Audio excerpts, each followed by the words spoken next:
پہلے بھی کلمہ پڑھا پھر پڑھ رہا ہوں.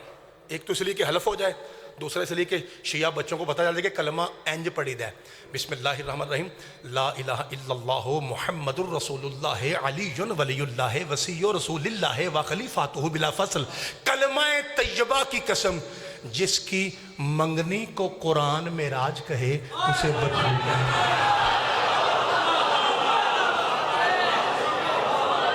ہائے ہائے بابا جی مالک کے زمان صدقے جاواں, شادی خدا آپ کے ہاتھوں کو سلامت. بھائی جان سمجھ آ رہی ہے اپنے آپ کو؟ جس کی منگنی کو قرآن معراج کہے, صدقے جاواں.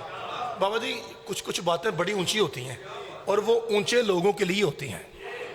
یہ گلاں اسی چھپا کے کور لے جانیاں نے, تہاڈی امانت تہاڈے تک پہنچا رہے ہیں. مثال سنیے. اچھا یہاں رک جائیے. ایک مشہور و معروف حدیث ہے, پہلے وہ ڈسکس کرتا ہوں پھر آگے بڑھتے ہیں.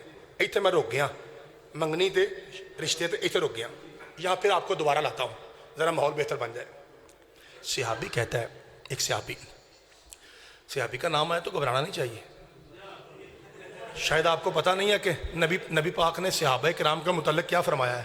اگر پتہ نہیں ہے تو کسی اہل سنت یا اہل حدیث مسجد کی زیارت کیجئے, آپ کو دروازے پہ لکھا ہوا نظر آ جائے گا کہ نبی فرماتے ہیں صحابی کنجوم, میرے صحابہ ستارے ہیں. سورج نہیں کہا, چاند نہیں, درخت نہیں, سمندر نہیں, پہاڑ نہیں, ستارہ.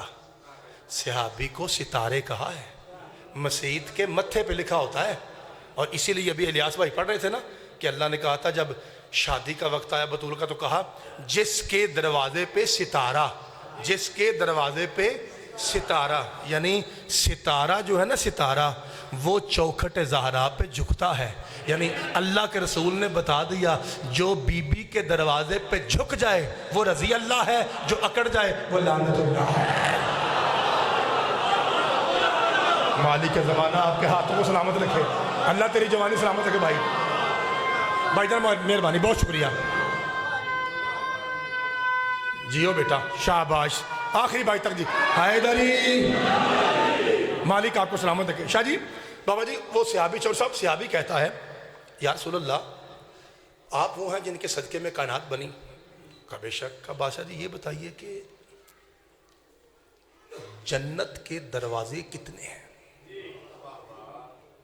پاجی این دی گلاں ہونی چاہیے میرے لیے. جنت کے دروازے, بادشاہ فرمایا 8. شاہ جی, اور میں بابا جی 2-3 مرتبہ کر چکا ہوں نا کہ ہم ایسے گنتے ہیں 1 2 3 4 5 6 7 8. اور میں عرض کرتا ہوں مجلس میں, محرم میں نے عرض کیا تھا کہ اگر ہم اسے فارسی میں گنے نا, فارسی میں 8 کو, تو یوں بنتا ہے 1 2 سے 4 5 6 7 8. 8 کو کہتے ہیں حشت, اسی لیے جنت کو کہتے ہیں بہشت.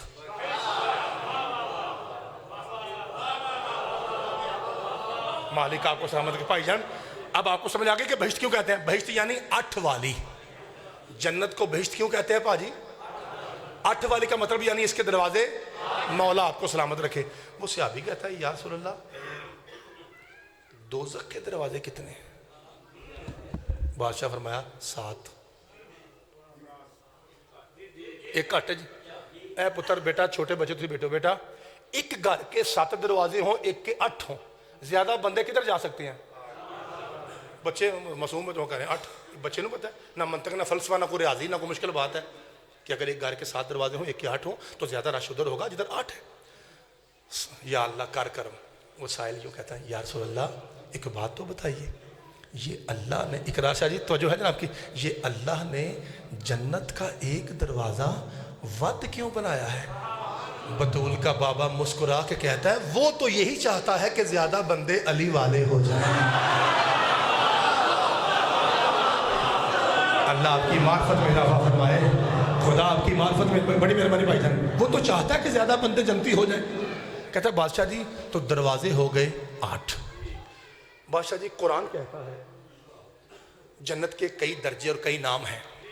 کبھی کہتا ہے جنت نعیم ہے, کبھی کہتا ہے جنت مأوا ہے, کہیں کہتا ہے دار القرار ہے, کہیں کہتا ہے دار الحیا. یہ جنت کے قرآن میں جنت کے کئی نام ہیں. بادشاہ جی کا بات تو بتائیے. کیا پوچھو؟ کہ بادشاہ جی سب سے افضل جنت کون سی ہے؟ بادشاہ فرمایا الفردوس.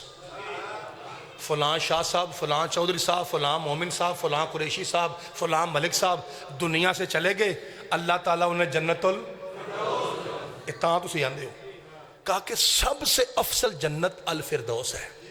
صحابی آپ کو پتا ہے سیانا ہی ہوتا ہے، صحابی بڑا سیانا ہے، کہتا ہے یا رسول اللہ یہ سب سے افضل الفردوس ہے، آپ نے کہا میں نے مان لیا، چونکہ جو آپ کی بات نہ مانے وہ کافر کا بچہ ہوتا ہے، جو آپ کی بات نہ مانے وہ کافر کا بچہ ہوتا ہے، جو آپ کی بات نہ مانے وہ کافر کا بچہ ہوتا ہے، جو آپ کی بات نہ مانے، بادشاہ جی جو آپ کی تحریر نہ مانے وہ تو کافر ہے نا، تو آپ نے کہہ دیا میں نے مان لیا۔ بادشاہ جی اگر میں جاؤں اپنے ڈیرے پہ وہاں جا کے حکا رکھوں، 5-6 بابے محلے کے کٹھے بیٹھ جائیں، وہ مجھ سے پوچھیں کہ مثلا آپ جو نبی پاک کے صحابی ہیں آپ بتائیے الفردوس سب سے افضل کیوں ہے، اتھے جے میں نہ آکشنا کہ نبی آکھیا سی تے کئی بڑے چول دے پتر ہوندے نہیں بھی ماندے، تو دلیل کیا ہے الفردوس کے افضل ہونے کی؟ دلیل کیا ہے؟ شیعہ نہیں ہو سکتا جو بطول کے بابے کی شان پہ نہ بولے۔ سرکار فرمایا الفردوس کے سب سے افضل ہونے کی دلیل یہ ہے مجھ محمد کی کوٹھی اسی جنت میں ہونی ہے۔ مالک آپ کو سلامت رکھے۔ علی شاہ جی مہربانی۔